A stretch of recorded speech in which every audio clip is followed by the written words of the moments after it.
Starting over at 60 was not a part of my plans. But here I am. And instead of being afraid of what comes next, I've decided to document it. This will be a part of part 3 of my managing of finances. And something that I wanted to stress that I didn't put in my previous 2 videos is that when you apply for your Social Security benefits, do not make sure that when you put your application in, because you can put your application in online, or you can go into the office and make an appointment and go into the Social Security office in your area. What happened with me is I did it online, and the date I originally put in for was July, the month of July. So after going through deciding when exactly I was going to leave my position at my job, I changed the date from July to October. And that's when I was notified by Social Security, and they told me when you put your application in, you are only allowed one chance or one time to make a change on your application. I had never known that. And so I used up my one time to change whatever information was on my Social Security application. So I just wanted to stress that I didn't include that in the previous videos.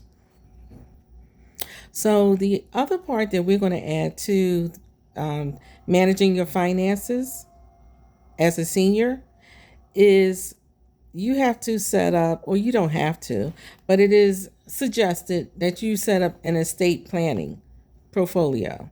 And that will include your last will and testament, which in this will and testament, you will decide who will receive your property if you have any real estate properties, who will serve as your executor of your estate, who will receive specific possessions, like if you have paintings, jewelry, any type of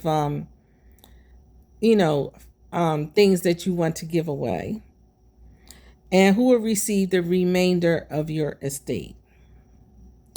And Pennsylvania law requires that this is done in writing, and it has to be signed by the person who is making up this will and testament.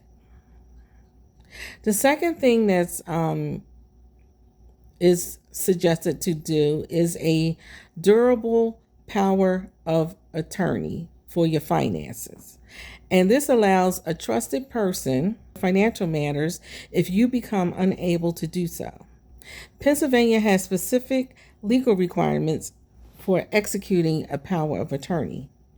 And this includes being notarized at a notary in the circumstances specified by law.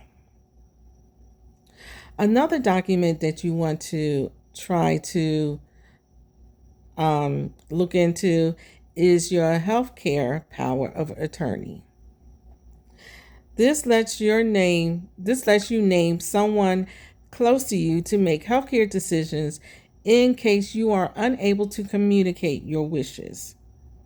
And in Pennsylvania law, this provides for a document, and it requires execution formalities, including 2 adult witnesses.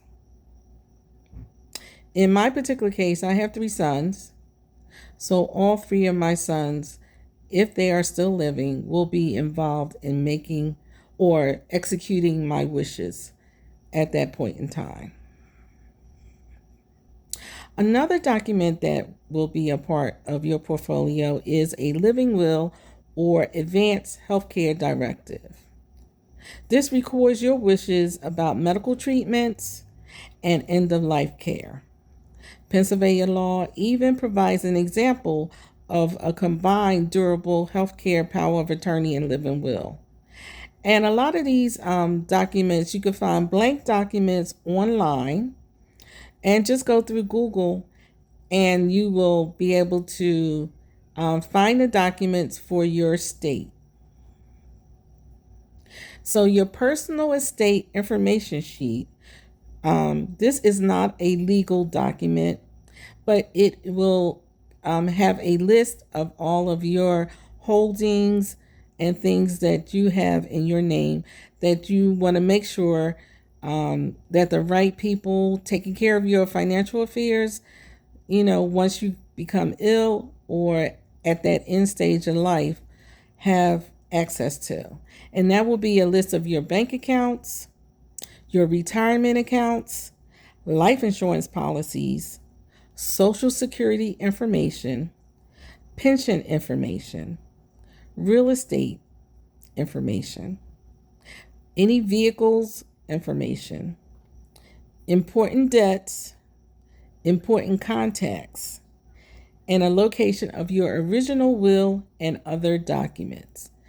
And I would suggest keeping all of this paperwork together so that, God forbid, if it gets to that point in your life where someone needs these documents, they can easily access them. You can also go to a estate planning attorney.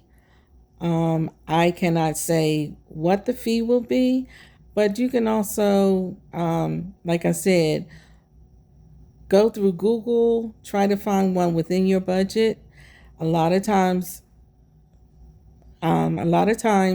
you might be able to even go to some of the legal aid offices across the cities, or some type of low income attorneys that will handle this type of document setup. So it will not cost you a lot of money, and sometimes it may not cost you at all. You can also try to reach out to some of the law schools, because this way it gives some of the law students, actual practice in helping clients or filling out these forms for clients. I hope this information will be beneficial to anyone that hears it, and stay tuned for my next video.